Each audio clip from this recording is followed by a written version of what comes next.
Welcome to another episode of the Above the Airwaves podcast. My name is Stephen Cocaine, and with me, as always, is Tony Tran. That's me. And today we are going to be talking about Logan. The Logan. The Logan? Like the berries? One Logan?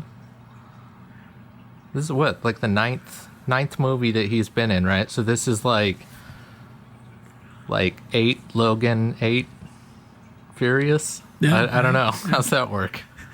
9 Logan? Anyway. Just going to go ahead and preface this right now that there are going to be a lot of spoilers in this.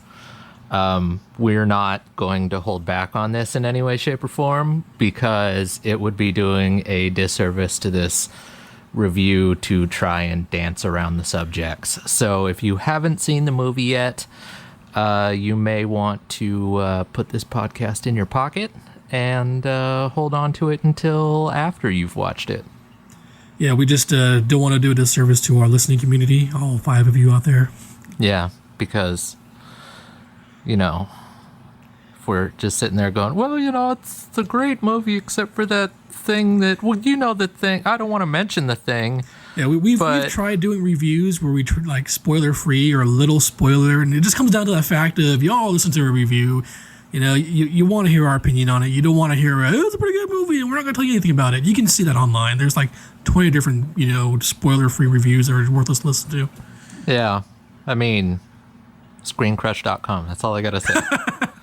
But I think first and foremost, before we get into the movie Logan itself here, and you know, we'll play the trailer and then we'll talk about a bunch of things that we liked about it and didn't like and found confusing. I want to bring up that pre-credits Deadpool teaser. Now, the version that we saw in the theater is not the version that came out online.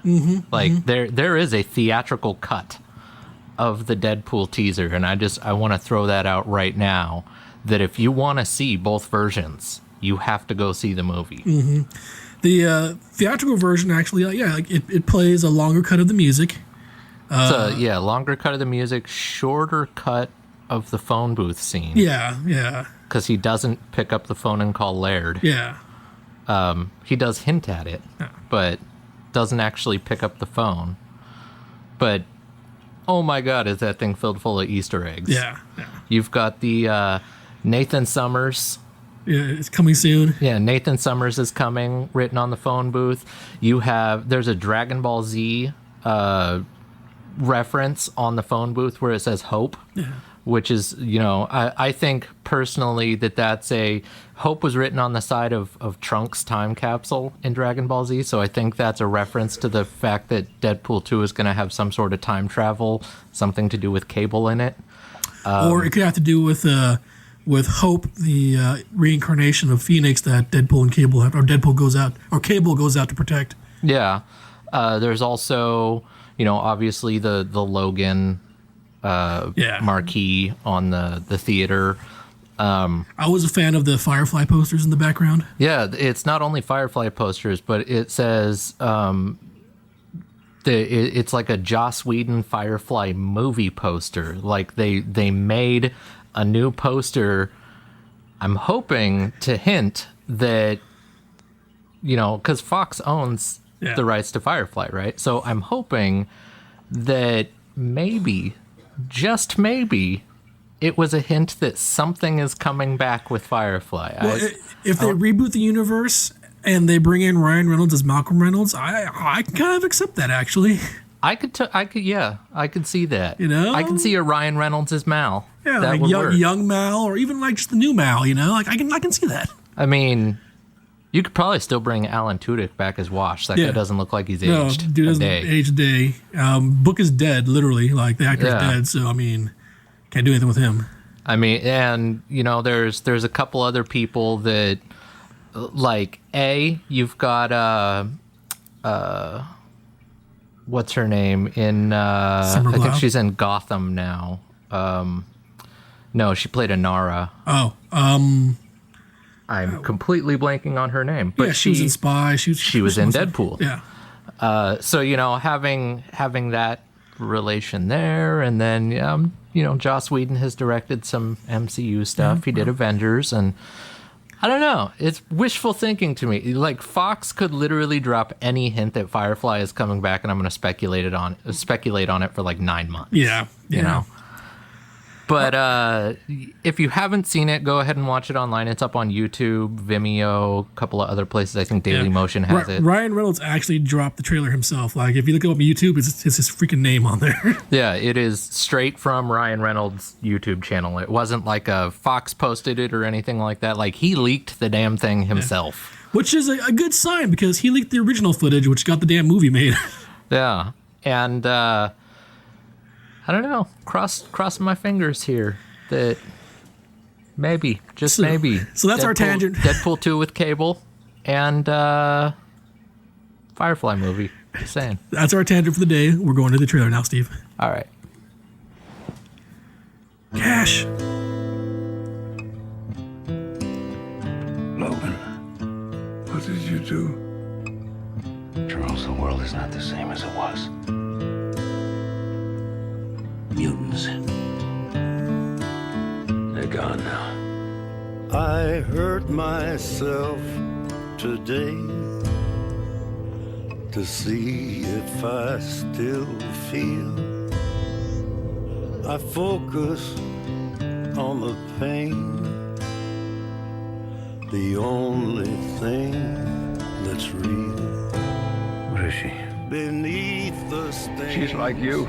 Of time, very much like you. the feelings disappear. She needs our help. You are Someone will come along. someone else. Someone has come along. I am still right here, and you could have it all. My empire of dirt, I will let you down. I will make you hurt. I will keep myself. I would find a way. Logan, you still have time.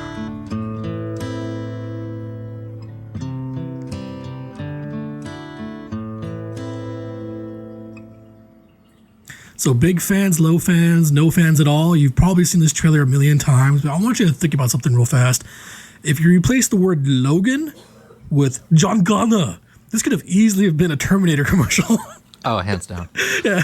I also want to point out here one thing that, again, going back to the Deadpool trailer, this is the first Marvel-related movie that Stan Lee does not have a cameo in, because the theatrical version of the Deadpool pre-credits scene, I guess, the theatrical version is cut short, so it doesn't even have Stan Lee's cameo in it, whereas the version that Ryan Reynolds released does. So apparently he filmed the cameo for that instead of doing it in the movie, and I think that kind of sets the grounded tone of the movie. They didn't want to throw in a random cameo to offset the reality of the situation. It also gives that feel to where, since the cameo appeared and that didn't really appear in the theatrical, that the Deadpool and Wolverine universe were somehow a little bit shared to a degree. Well, they do. They make the meta reference to themselves. He's Wolverine has the X-Men comics in this that he then. It's actually a large plot point, the X-Men comics. So we'll get into that in a minute. But they have that same, meta reference to themselves, and I guess the grounded reality of it. Obviously, this movie's set in the future, so you don't need to have a large cast of mutants or anything like that. And they actually do kind of explain away how how all of those mutants are gone. Yeah. But it breeds a little bit of belief that maybe they do exist in a shared universe, which is neat.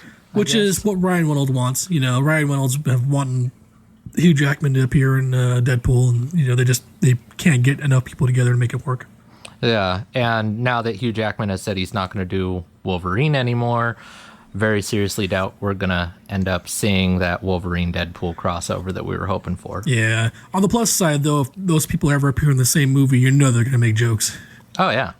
I mean, I'd like it personally, even if there was like in Deadpool 2, we saw a commercial or something where maybe Hugh Jackman was like on screen talking about how, attractive Ryan Reynolds is or something. Even if we got like a little bit of a cameo like that where he doesn't necessarily have to be Wolverine, he could just be Hugh Jackman. I was going to say, like, what if he doesn't come in as Wolverine? What if he just straight up comes in as Hugh Jackman and they just joke nonstop about it? And Hugh Jackman is like, I told you, I'm an actor. I'm not really that character.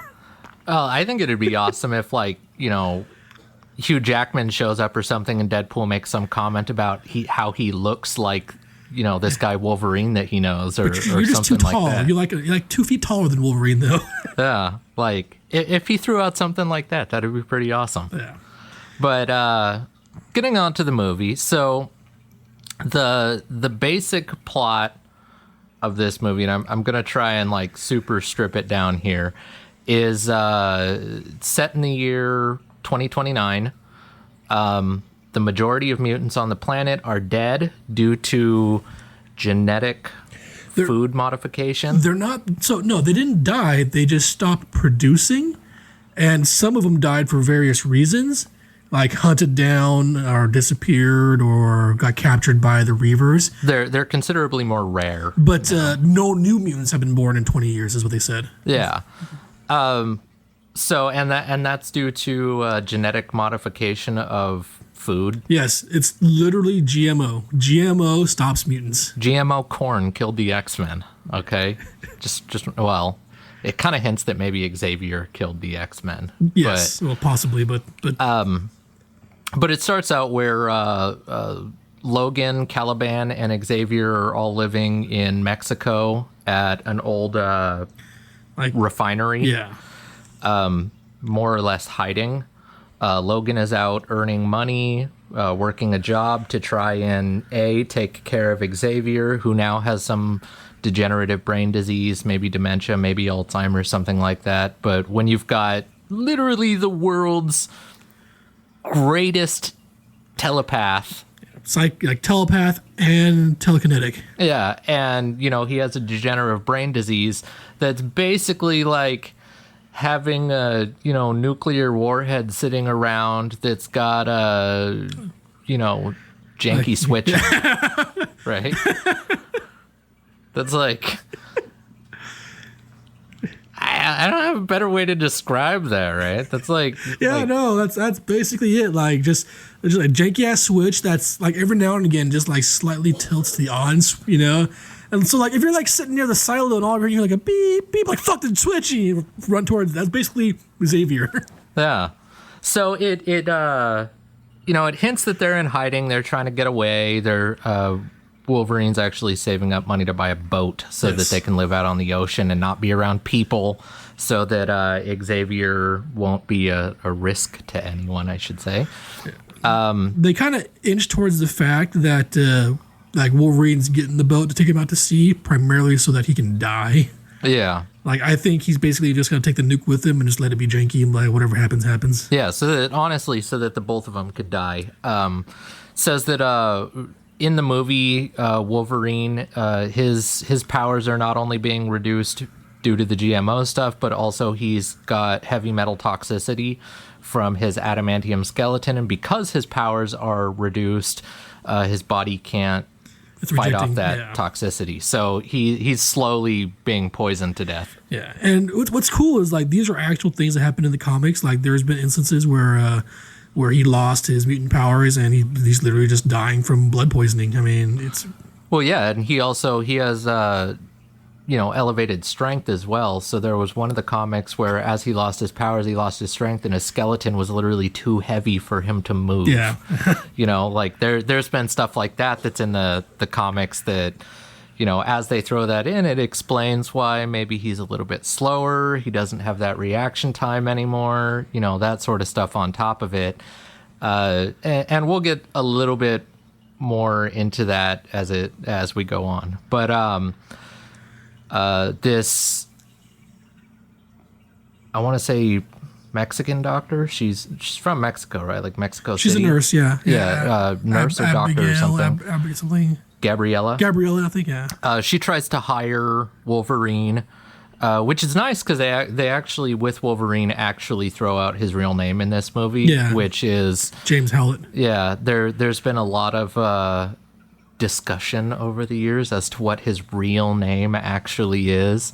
You've got, I think there was Logan Patch at one point, and James Howlett, and a handful of other names that he's worked under, but I think the actual canon now is James Howlett. Ever since Wolverine Origin and Origin 2, it's James Howlett. So Gabriella comes, asks him for help. He basically says no, he's not going to help, and then she offers him a large amount of money, says, I just need to get this girl to North Dakota to these coordinates. And the reason he considers it is because since Gabriella found him, the Reavers, who are the primary mutant hunters, have now found him. They've informed Wolverine that they know that they got, what do they call him, Cue Ball, somewhere down in Mexico. Caliban? Not Caliban. They were actually talking about no, yeah, where they were talking about Xavier. You're talking about Xavier. They didn't know he had Caliban. They found out that by accident. But so that sets off Wolverine into a panic and like, oh crap, I gotta get out of here. Tries to work a deal. The person who's selling the belt won't sell it cheaper than whatever they had, whatever she has it. He has $45,000. She wants $95,000 for it, and Gabriella offered him $50,000 to get this girl to North Dakota. Yeah, 20 gave him grand. 20 up front, told him to get the other 30 when he got there. So for him, he's looking at it as, okay, this could be my last chance to get all the money that I need. And then, shit kind of goes awry. Gabriella gets killed. Then he decides that he's going to cut his losses, abandon the girl. But then the girl shows up at his refinery, hidden in his trunk. Where she apparently has also been communicating telepathically with Xavier. I guess Xavier's been communicating with her. Yeah, Wolverine has been using the other half of his money that he isn't saving to buy suppressants for Xavier so that his psychic powers would be reduced and would less likely affect the... anti-seizure medications and, barbiturates to keep him nice and foggy so that he doesn't, nuke everybody. And it keeps referring to this event. I guess it's kind of the precursor. They never actually show the event or explain the event, but they do hint at potentially what it could have been, where they keep saying the Westchester event. Yeah, well, they didn't say Westchester at first. They said they just said the state, and then later on they mentioned Westchester specifically. Westchester obviously is where Xavier's Institute is, his X-Men school. So you could theoretically hint, based on what you see of these seizures and what happens, that it's entirely possible that Xavier killed a large amount of the X-Men unintentionally through one of these seizures. Well, like they specifically said a bunch of civilians, 600 people is what they said. And 8 mutants. Like there was a number of mutants. It wasn't a high number, but there was enough. Yeah, which I imagine the X-Men probably would have done whatever they could to get all the students out. Yeah. But, surrounding area and everything, a large amount of civilians. And then if you're looking at 8 people, it specifically says that Wolverine's able to tolerate it because of, his regenerative factor, regenerative healing and all of that sort of stuff.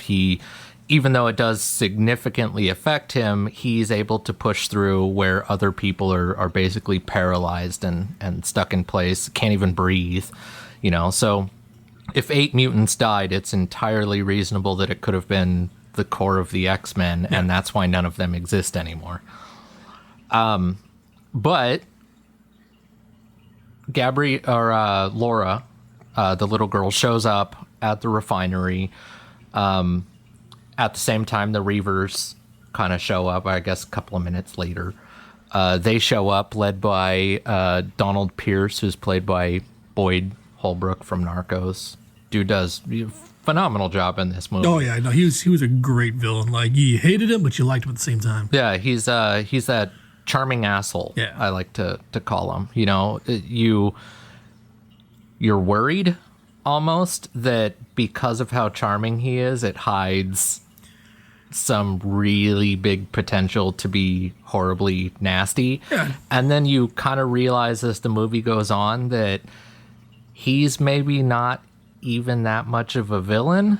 And He's more of a tool, you know, being Yeah. used by the real villains, which in this case felt like the government. yeah, well, it was Transigen. Yeah, Right? Transigen, but also a part of the Weapon X research, which was government based. Yeah, which is Alkali. It actually, he gives Wolverine a business card. He jumps in his limo at one point, gives him a business card, and it says that the name of the company he's working for is Alkali Transigen. So you kind of get the theory that maybe Transigen, this private corporation, has taken over all of the Alkali research or merged together or something, or is maybe working with the government. Not entirely sure, but What's kind of cool is like you see their product every now and again in the beginning of the series. Like there's actually a scene where Laura's in a gas which station is an stop. energy drink, by the way. Yeah, was in a gas station stop and grabs an energy drink that is made by the company, and you're like, huh. And you don't think about anything about it until later on when you find out that the company is putting some sort of product into the food, the drinks, and what have you, some additive that is what stunts mutant growth, and that's why there's no longer any mutants in the future. It's because of that. Yeah. Through, genetic modification and Yeah. whatever. But basically, Laura, this little girl, is X-23. I do like the fact, one thing that Xavier threw out with Laura's foot claw, Yeah. where he actually explained, no, the female Wolverines have pronounced back claws because they hunt and they're, they have to protect the pride and, whatever. So, it's actually real. They have these. That's why she has them, because she's female, you're male, In comparison to the comic, Wolverine's son, Dakin, who has a front claw for some reason, and we're like, why does he have the front claw on his hand? Yeah. He has like the two on the front and two and one on the back of his hand. I'm like, where Laura makes sense, where it's like a genetic. Well, I could see. lineage. I could see the Dakin thing with assuming all of the claws are in your arm, right? And they can retract that way. It's kind of like, people don't always grow straight teeth or whatever, right? Yeah, Maybe one of the claws, It's down and around. It's kind of like what is it? Like a double joint. It's like a Yeah. third. It's like it just happens to grow on the bottom. finds room where it can find room, Yeah.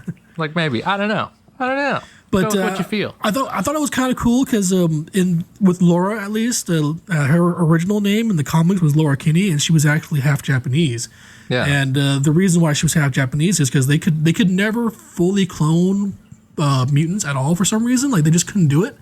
Yeah. And so Kinney found a way to do it by injecting herself with Wolverine DNA and using half of her DNA to make up for whatever was wrong in the process.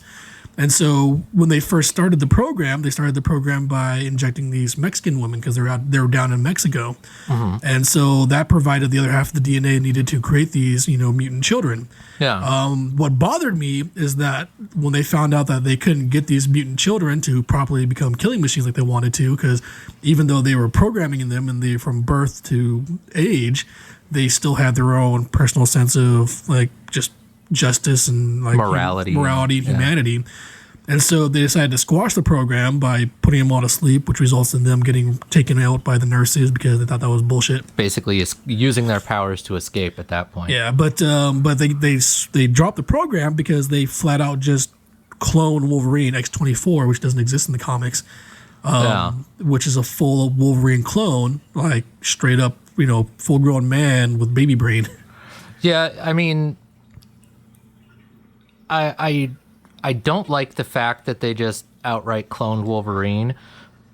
It does make sense that, ultimately Wolverine and Wolverine fight. Yeah. And if you want this movie, to really be the pinnacle, the finalization of the story, what better villain for Wolverine to fight than himself, you know, because it is like the giant walking metaphor of Wolverine's it's Wolverine's evolution. humanity fighting his rage, because his clone is just a big giant rage beast. Yeah. At the same time, you know, you've got the older Wolverine, old man Logan, that, you know, he does have reduced powers and stuff like that. But at the same time, you've got the younger Wolverine, the clone, that doesn't have the decades worth of hardened battle experience and tactics and, you know, stuff like that old man Logan has. So it's rage versus wisdom. But she's Mexican, so therefore she has super luchador powers, as you've seen. Yes, X-23 is like high flying luchador. Daphne Keene, this 11-year-old girl that she's half British, half Spanish. Uh-huh. And I mean Spanish is in Spain, not Hispanic, historically Hispanic, which she is absolutely phenomenal actress, by the way. And the fact alone that she could pull off like half of the stuff that she pulls off, she holds her own next to Patrick Stewart and Stephen Merchant and, you know, Hugh Jackman, and she does it perfectly. Yeah, no, just like facial features, just like she doesn't even talk the first half of the movie, but yet you still feel she's a great character. Like when you see the scene where they're sitting in the truck and she finally does start talking and she starts yelling at Hugh Jackman in Spanish, and you actually see that look of worry on Hugh Jackman's face, like you wonder if he was acting at that point or if the look of worry was like, holy shit, I just pissed off a monster, you know? Like she does an excellent job, but some of the acrobatics and stuff that she does in this movie, you gotta wonder, like, yeah, okay, they train them to be killing machines and stuff like that, but holy God, she's an 11-year-old girl, even with an adamantium skeleton. I can't imagine her being able to flip a 200-pound guy wearing full body armor that easily. So, funny story. And she does it repeatedly. She doesn't have full body adamantium. In the comics and in this, she has coated claws, and that's it. And Dakin gets the same treatment, but just her claws and her back claws are adamantium treated. Well, in the movie, it doesn't exactly say that it's just the claws. Yeah, it's something that you just have to know as a longtime fan. Like when they show the operation, though, they only showed her hands and feet. They didn't show the rest of her body again. Yeah, like I think in I want to say it's the X-23 2099 comic books where there's actually those flashbacks and stuff where it shows, you know, literally where they are just coating her claws, and I think it's actually her hands. Because they, in one of the 2099 comic books, I believe it shows them sticking her hands into a vat of molten adamantium. Something along those lines. That's probably, I'm trying to remember. It's been that's maybe a decade since I read it. Because X-23 didn't appear, well, a decade, 10 years ago maybe, give or take. Yeah. But she was specifically treated at a lab. I mean, it wasn't dipped in. That could have been the other. There was another. The clone of X-23. Well, there was another universe where Wolverine has a child, and that child went on to be like Wild Child or Talon or something like that. Yeah, I'm trying to remember exactly what it was, but it was a long time ago when I read it. I vaguely remember like somebody sticking their hands into a vat of molten adamantium, and then, you know, once their basically bones were covered in adamantium for their hands anyway, having the, you know, skin heal back up and everything. But we digress either way. She does some massive gymnastics in this that are absolutely which is just really weird because watch. None of the other kids that you see at the end of the movie are combat ready. They're all just like, what do? And you see X-23 just like tearing through everybody and all these other. What is it? The little black kid. Which one? Oliver, I think his name was. Yeah, possibly. Something like that. I'm trying to remember the photo that they have in the movie. Yeah, he had the static electricity powers. He could touch things. But there's that one scene where he's running through, like, it makes me wonder if he had super speed, or at least maybe heightened speed, because he's running through the forest, and this kid's like probably 150 pounds, 4'6", something like that. Like, he's a heavy set kid, right? But either the I don't know if it's intentionally filmed that way or if the kid actually just can run that fast, but he hauls ass through this forest to the point where there is one of the Reavers chasing after him, and you see this, like, 6 foot tall guy and body armor, carrying a gun, like running full sprint speed after this kid, and this kid's just hauling ass. So you actually discussed one of the things that bothered me. All these kids were were laboratory grown from Mexican women from birth to teenage years. Every single one of them was fit for fighting except for the black roly-poly kid.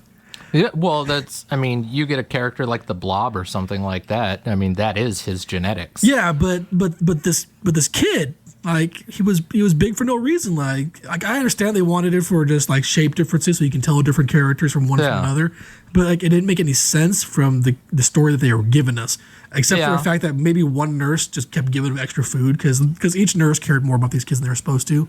Maybe all the kids were, they like when they had the birthday party scene, maybe after the nurses got yelled at and they were like, we don't have birthdays, we don't have holidays, we don't have blah, blah, blah. While she was getting yelled at, he could have been eating the whole cake. We don't know. We don't know.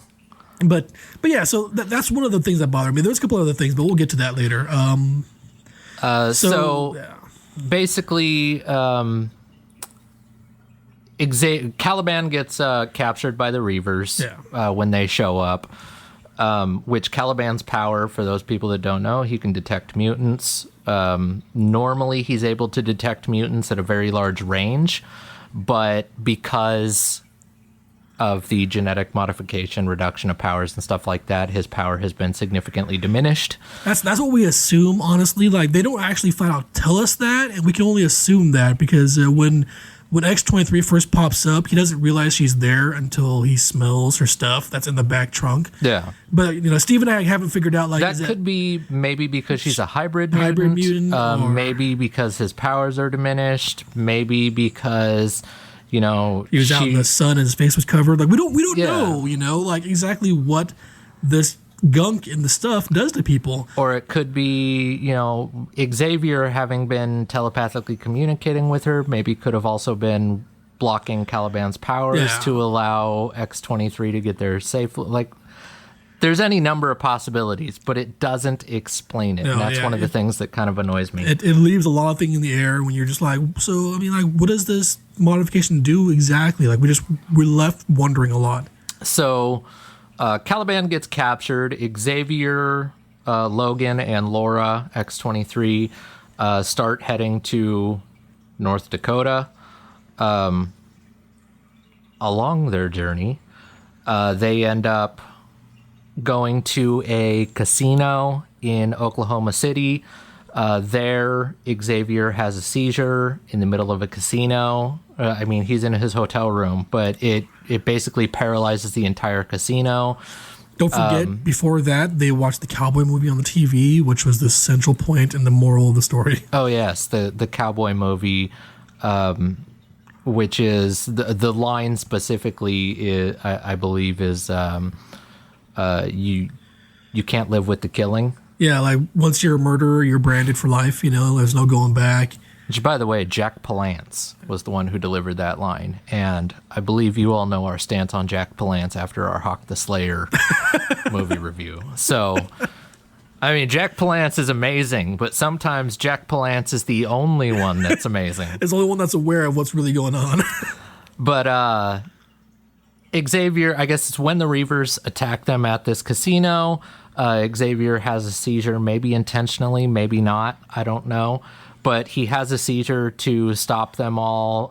Wolverine ends up killing the Reavers. And I like to let you guys all know I was the only person laughing in the theater when this is happening because Wolverine sees that the Reavers are coming and that, all of a sudden, like, everything freezes. He's slowly going up the elevator. He walks through the lobby of the casino, takes the elevator up, gets off on the right floor, goes down the hallway, kills all the Reavers while they're standing there completely paralyzed, earlier in the movie, it's already talked about how Caliban said when that's happening, he can't even breathe because he's completely paralyzed. You got to imagine he pushes that button, waits for the elevator, takes the elevator, claws his way down the hallway. God forbid the elevator's like around the corner or something from the room. Then he kills all of the Reavers, gets the needle, an anti-seizure drug syringe that he can inject Xavier with to stop the thing. You're probably talking about a good 7-8 minutes. Everyone there is dead. It was just the funniest thing because it's like they're all frozen. Wolverine's like slowly stabbing this guy, slowly stabbing that guy. Like slow motion, not even slow motion because it's trying to do slow motion. Slow motion because he physically can't move any faster. Yeah, like he's claws through the face. He's halfway like falling onto these guys when he's killing them, and it's so funny. Like I was the only person in the theater laughing my ass off. I'm just the whole time watching that scene. I'm just doing the math in my head and going, okay, an elevator alone, that's got to be like 2 minutes right there. So you got, 2 minutes on the elevator.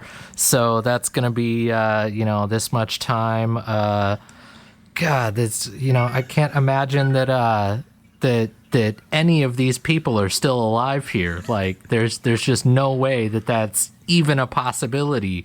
And then it continues to go on, where afterwards, like, you've got a couple of paramedics showing up and stuff, but everybody's just getting up and being like, oh, that was super weird. We're all held in dude, there place. was like 70 old people on the ground, like clutching their hearts and like halfway dying. Like I imagine there was a good amount of people dying from that episode. Yeah. And then, they escape. So Xavier figures out what's going on. Up until that point, Xavier was really confused. Like the dementia was like, why am I here? Why am I trapped? Why am I living like this? And all of a sudden it's like, I remember. He has the realization he remembers what happened in Westchester because of the event that's happening there at the casino, where I'm assuming he can feel everybody in pain when that's happening. I don't know exactly what's going on. Like maybe he's psychically linked to all the people because he has to connect to them to freeze them. Possibly, but like that's the thing about the degenerative brain disease. Like, is it like activating his powers without his wanting it? And he has a seizure when he does it. So like, I don't think he's actually aware. It's just his brain just like shooting off pulses and it's freezing everybody. Well, either way, after the seizure, when he comes out of it, he has the realization. He knows what happened in Westchester. He regrets all of it, and he knows that he's dangerous, and all of this other stuff. Right? They take off from the casino at that point. I guess at that point, Xavier kind of realizes that everything that Logan's been doing for him isn't because he wants to suppress his powers, isn't because he wants to hide him, keep him safe or whatever. It's so that he can keep everyone else safe so that Xavier can live with himself, not killing people. It's because Xavier was his friend, like he wants to prevent Xavier from becoming the killer that he is. Yeah. Allow aware him. of it, keep his humanity, if you will. So they end up leaving, continuing on the road trip. They end up stopping at a farm, I guess there's these automated trucks that drive a car off the road, horse trailer. Yeah. Xavier uses his powers to get the horses to come back to the trailer. The driver of the trailer, or I guess his wife, asks them if they can treat him to a home-cooked meal for their help. Xavier agrees, and they end up going to the farm. This is possibly the most forced scene I've ever seen. I've seen some forced stuff. It felt really, really forced. The farmer, the father, is Eric LaSalle. He was in ER. He also played the Soul Glow guy from, I believe, Coming to America. If you've ever watched that movie, it's Eddie Murphy, great movie. Mm-hmm. But he does a really good job in this movie, particularly at the end of this farm scene. But basically, they have dinner. The family's water gets shut off. And he says, oh, it's these Transigen people. They own the farm. There's a water pump there. They don't maintain it because they know it feeds us water. We got to go fix it. There might be trouble, blah, blah, blah. Wolverine ends up going with him. They fix the water pump, but a bunch of cowboys show up to, hassle them. Wolverine ends up kicking their ass. Yeah. And then they drive back home. As they're getting home, they realize that Transigen has shown up looking for Laura, X-23. The Reavers have shown up, and along with them, they have brought the X-24 Wolverine clone. And sadly, Xavier dies. Mm-hmm. I'm not throwing that out as like a, Snape kills Dumbledore or anything. Xavier dies. We all knew it was going to happen in this movie. We just weren't sure when. Apparently, Patrick Stewart didn't even know that it was going to happen in this Really? movie until he filmed the scene. Which kind of explains why after this film, Patrick Stewart was kind of like, I think this is going to be my last X-Men movie as well. Because after he watched it, he was like, I don't think there's a better way that we could have gone out. Yeah. I think there's a better way that they could have killed him off. But basically, he dies. He wakes up to this clone of Wolverine stabbing him in the chest. Yeah, while he's giving this big old, basically sob story of understanding and regret, and then he gets stabbed, and Wolverine never hears that story that he tells him, which is kind of sad. Yeah, so that understandably, once Logan sees this, throws him into a bit of a rage. Laura has been captured by X-24, the Wolverine clone, and she's in, I want to say handcuffs, but it's like a hand, neck, feet. Like, if you've ever seen those movies where random white dudes get stuck in the middle of the Amazon and they get picked up, roped up and then carried by a pole like a pig, if you will. Yeah, it's kind of like that. It's like one of those.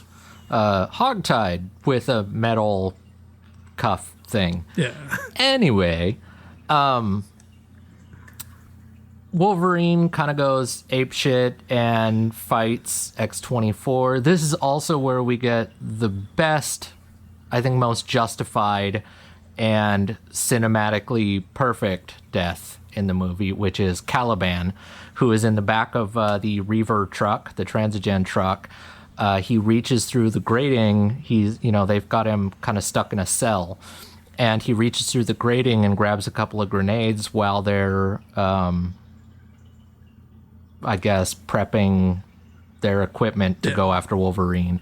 And he pulls the pins on the grenades and sacrifices himself to, give them a fighting chance. They did, for a character that felt like he was kind of shoehorned in, they did a really good job of building his character and wrapping his character up, because it starts... Not to mention, Stephen Merchant just did a beautiful job playing Caliban. Just nailed the role, really great way of running with it, and just the fact that, it wasn't just a random heroic death, it was a developed death. It was a, I'm just trying to survive, followed by, I don't want to betray you, followed by, I don't want to die, followed by, you know what, death is better than betrayal at this point. It wasn't he realizes that if he stays around, they're going to keep using him to track Wolverine and X-23, which means there's no way that he's going to get a lead that he can potentially get away. I'm sure at this point Caliban also knows that Xavier just died. Since he can sense mutants, he knows that Xavier just died. His life up to this point, at least insofar as he's been living with Xavier and Logan, is that he's been taking care of Xavier, helping Wolverine take care of Xavier, and now Xavier's dead. So really the only thing that they have left, he's realizing there's been no new mutants in 20 years, and we need, I think it's actually 12 years. Yeah, well, it was a good amount of time, though. But, there's been no new mutants, and now, look, there's this new mutant, and they're being hunted down, and, if you want to save mutant kind, these people have to survive. Wolverine's the best person to be able to do that, and I'm going to give them this head start. And it's all of this is wrapped up in this one moment where he pulls the pins on these grenades and blows up the truck. Yeah.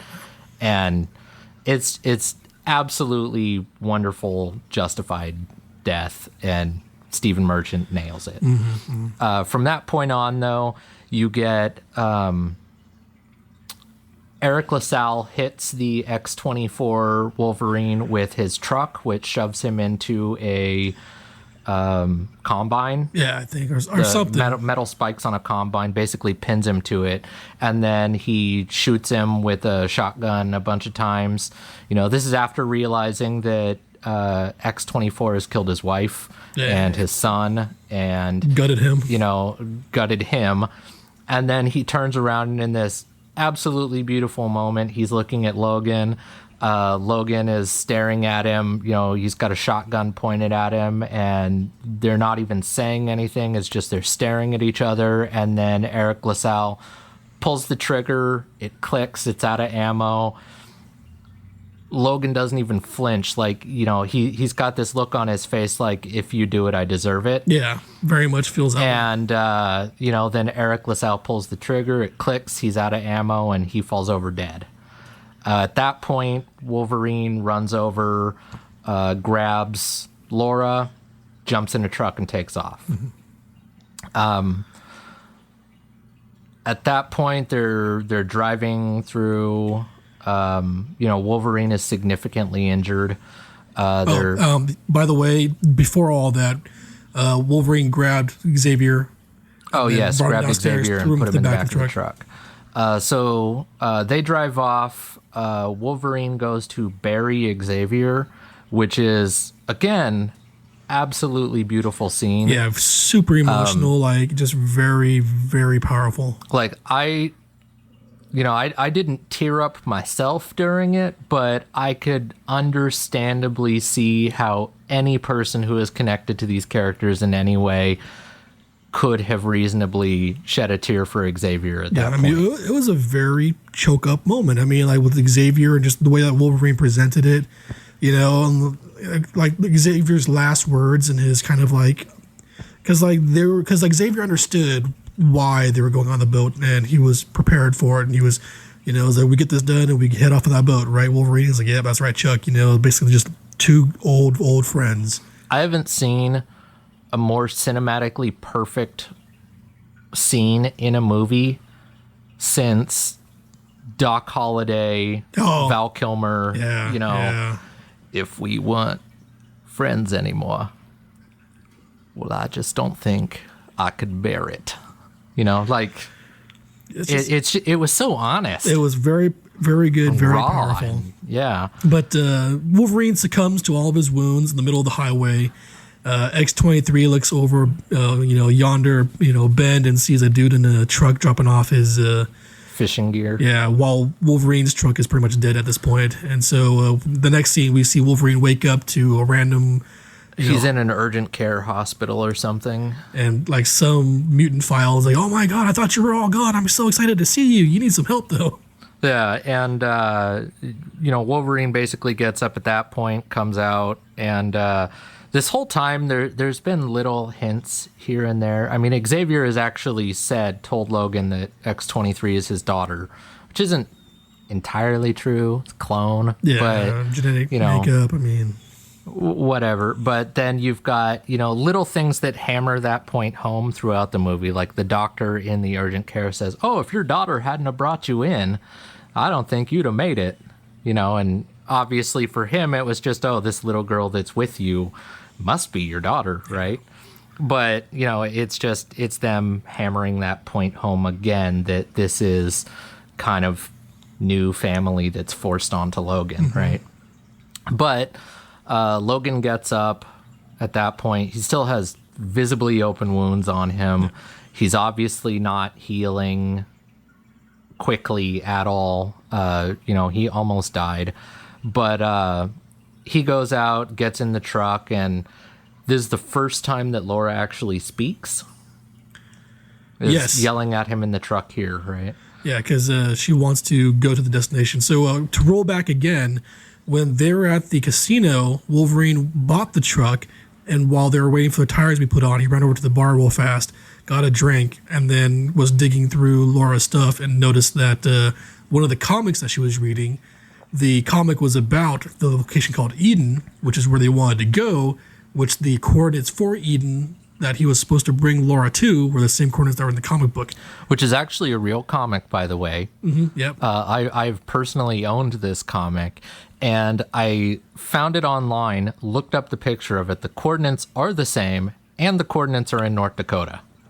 Now, Just throwing that out. That's how accurate this was to a comic. Now, what really bothered me here is that, like, I would have actually been really, really okay with this had they turned to the cover and like looked at the name of the artist or the writer or something, and then mentioned maybe one of those two people being a huge mutant activist or something like that.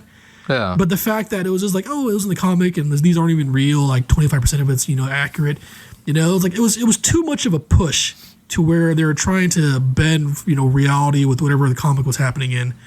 It was like, couldn't you have at least explained why anyone would ever believe that this is in a real place and a real thing? Like, why someone wouldn't just make this up? Well, it does. So it kind of hints at that, right? And the hinting is, after Laura yells at him and he says, "Fine, okay, I'll take you, whatever, just to get rid of you."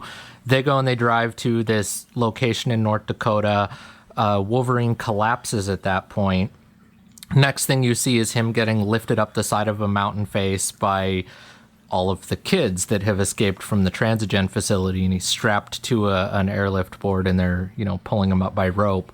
And then they bring him into their little building thing, and he sleeps for like 2 days or something. You like it that none of the nurses that grabbed the kid survived?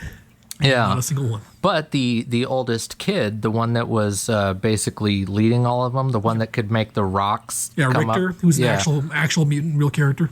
Yeah, he was communicating on the radio with people.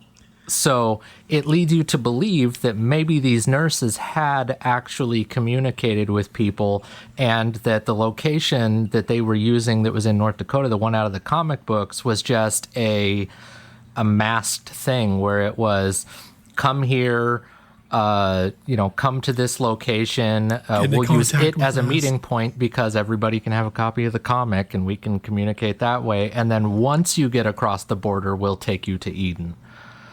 Which, it's flimsy, but maybe. At least that kind of explains it. And I did think about this for a good bit of time, trying to come up with something that, works. But at that point, all the kids say that they're going to leave. They're going to cross the border the next day, going through the forest. Wolverine gets up. He walks outside the building the next day. All the kids are gone, and he sees a bunch of drones fly overhead. He realizes that Transigen and the Reavers are chasing the kids.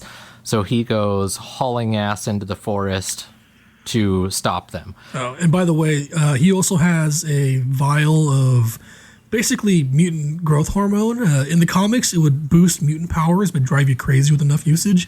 Yeah. It's something that... it would cause rage. Basically cause rage. And this is actually a real thing, like in the comics. Like, they actually created this, and in the storyline, Beast abuses it and goes crazy.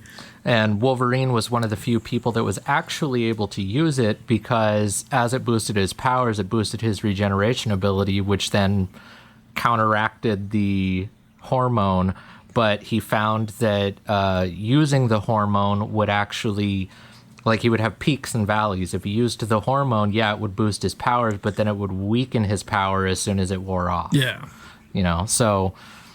and that's kind of the same thing that happens here. Basically, right? He uses it. He gets like this huge rush, goes in, saves a good portion of the kids, and then like hits the dip as the boss fight happens. So the boss fight is Logan versus Wolverine clone. X-24, yeah. X-23 jumps in and helps a good bit with this.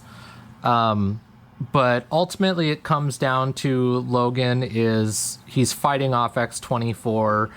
It's obvious he's going to die, but he's going to do everything he possibly can to save the kids at this point. He's already decided to sacrifice himself. And this is the part where I disagree with how they did this. So... all throughout the movie, Logan has been hinting that he has this one adamantium bullet that he's been saving for the moment that he decides to blow his brains out. And that bullet ends up getting used at this point, thrown into the one 357 Magnum that happens to be sitting on the ground out of all of these other fully automatic weapons. X-23 loads it up, and she shoots X-24 in the head with it. You know, it goes through his adamantium skull and kills him.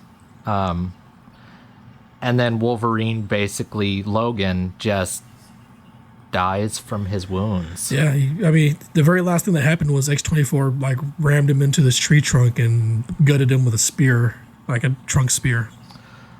Which, I mean, ultimately is not a bad way for him to die, because he was sacrificing himself to save the children. He was, you know, kind of already predetermined that he was going to die, and throughout the movie he wanted to die. Yeah, and like, you know, like he was edging towards it. Like once Xavier was dead, like Wolverine's ability to keep carrying on just, you know, diminished to nothing. An example given is immediately afterwards he basically collapses and taken to the hospital. Like he was running on fumes, and those fumes just burned up with Charlie. And you do get the one last line from him, which is so this is what it feels like, right before he dies, you know? Which is very, very, as you mentioned earlier, and I didn't really think about it, it is very much Doc Holliday, where he's like, you know, looking at his feet before his death and just like, that's funny. Yeah. So then X-23 and all of the other kids bury Logan. And in the last scene of the movie, he's got, you know, a wooden cross stick thing that's at his grave. X-23 walks over, pulls it out of the ground, turns it to its side, and places it back down so that, you know, his headstone is an X instead of a cross. And then she starts walking off. Credits roll. Yeah, like walks off to the sunset. I mean, this is for the better part of it, this is really just a big giant Western with current day things.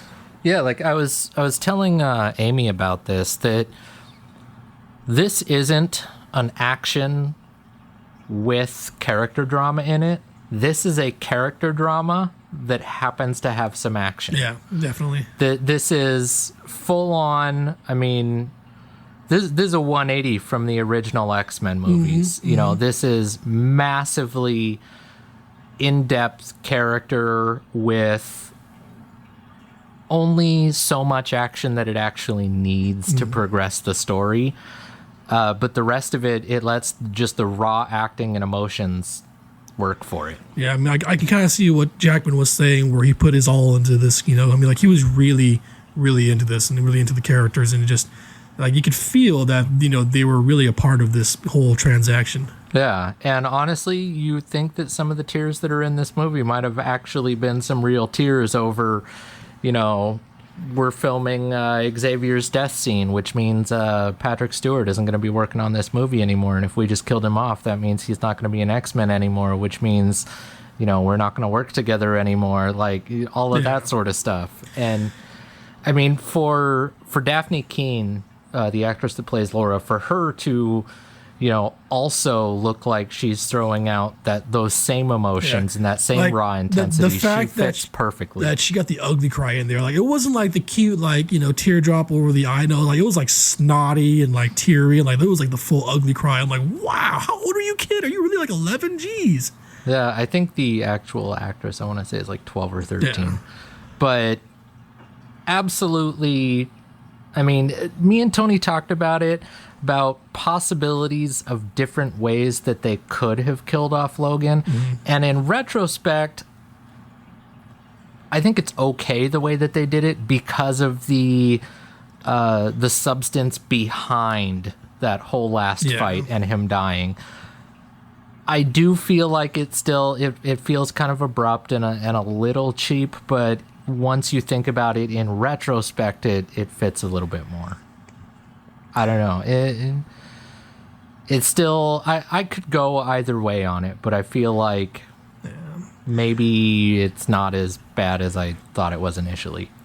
Yeah, but I mean, all in all, like, I thought it was a good remake of several comic books turned into a movie. Like, they used aspects of Old Man Logan, they used aspects of Wolverine the End, which like Wolverine the End, at the end of it, what turns out that Charles Xavier actually like left a portion of his mind in Wolverine's mind and just carried along with him in his mind. Which old man Logan, Wolverine goes crazy and ends up killing half the X-Men. And so giving that role to Charles Xavier was not only just an incredible change in the action, but also a huge change in Xavier and how he reacted to it, because Wolverine reacted in one way and Xavier in a totally different way. And it adds a massive depth to Xavier, where he's basically just been this, do-goody figurehead. Father-teacher figure, could do no wrong, which, and like this happens, you're like, wow, there's so much more, going on here. And Wolverine is now the caretaker rather than the one who needs to be taken care of. And so, they just did a really good job of mashing that all together, making it its own custom universe, and what have you. If that wasn't a big part of it, I don't think I would have scored the movie as high as I did. But here we are. We're at the cusp. I mean, what do you say, Steve? We've talked about it before, but after taking a day to think about it, I'm giving this movie solid 7, maybe a 7.5. Not absolutely blew me away, amazing, but I could realistically watch it again and get as much satisfaction out of it. It felt really solid. It felt like there was a massive amount of depth to the characters that just wasn't there before, and the new characters that it introduced don't feel out of place. They even kind of feel like they've existed there the whole time and you just maybe didn't know about them, that sort of thing. Instead of, oh, look, here's a new character and it's a Wolverine clone and this and that. Literally the only thing I don't like about this movie is the unanswered questions of how did we just outright clone Wolverine and this and that, and and those, I can forgive them here and there, at least assuming that maybe we'll get a director's cut that's a little bit longer and has a little bit more of those, we were able to clone him, but, we had these problems and, he only lives for so long before his tissue starts to degenerate or something, or whatever the case is, maybe. So it's definitely a solid 7, 7.5, maybe even an 8 if I really stretched it. But, I think it's safe to say 7, 7.5. All right. When we first discussed this, I was giving it a high 6 and a low 7. I'm willing to dump the high 6 and just keep it at 7 to low 7. I mean, not a bad movie. I'd probably watch it again. I just feel like I got jerked around throughout the entire movie. It just kept jumping forward, and there was never really a good transition. And although the farmhouse scene had some relevance to it, it was just so overwhelmingly pushed onto you that it just felt so unnatural. Even the way that Xavier was no, we want to go to their house. It's Xavier isn't even that dumb. He realizes they're being chased by a murder squad. He wouldn't stop here, Yeah. And so it's just. It stretches a couple of things, and there was a couple more things I wanted to see from the comics into the movies, and that's just not fair for the movie. And so that's kind of why I dropped the lower 6 score and gave it the low 7, mid 7. It's just that, I kept feeling like there was just one thing missing, one thing that just would just amp the movie the way I needed to. I couldn't put my finger on what it is, but that's all I felt throughout the entire time was I need just a little more, just a little of something, and I can't tell you what. Ultimately, though, I do think I would recommend this movie. Yeah.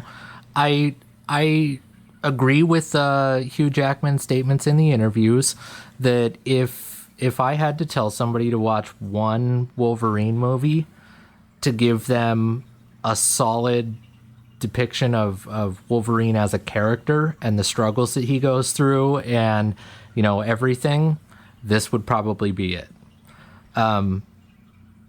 I think everybody should see this movie, whether you should run out to theaters and, drop $20 on a ticket or whatever the case is, or if you should just wait for it to come out on Blu-ray and watch it then, that's really up to you. I mean, do you feel like you need to see it right now? Because I'm not going to tell you that you should. Yeah, no, I agree. I mean, if not for the story, which was pretty good for the actors, which were incredible. Like the acting force in this was enough that anyone who's just a fan of good acting and good characterization. I actually should watch wouldn't the be film. surprised if we saw an Oscar nomination for either Hugh Jackman or Patrick Stewart from this movie, which from a comic book action movie, It's unheard of. yeah. But their acting was so absolutely phenomenal in this movie that I think it may even be possible. Well, I mean, here's hoping. Like it was just. I mean, we didn't get the nod and acclaim for The Accountant like we wanted. So Yeah. if you're listening out there, guys, with the Oscars, you old Go people, watch The Accountant. Yeah.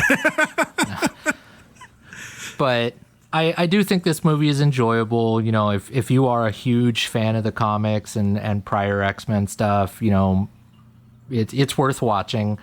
You know, don't rush out and see it right away if you haven't.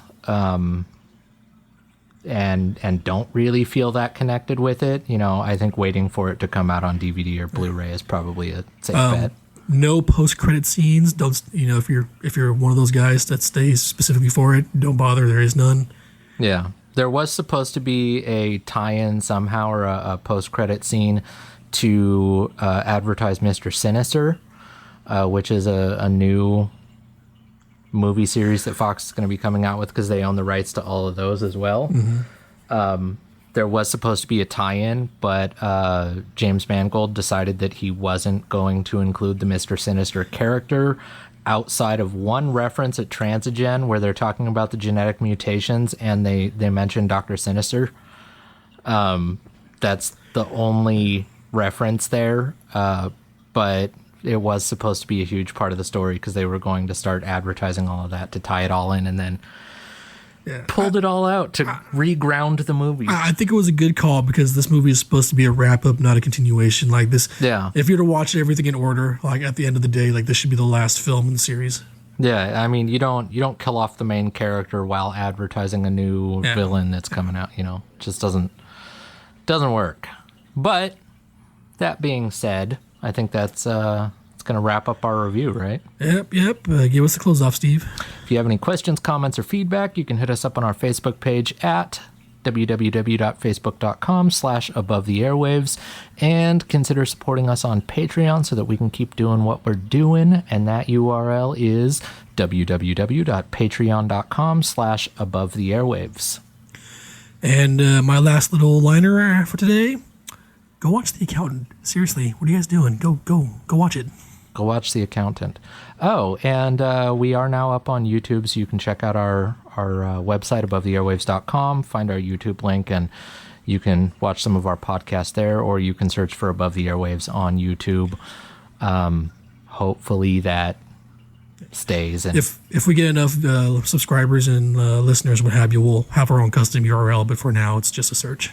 yeah, so check us out, leave us some comments, and until next time, Good night, everybody. take it easy.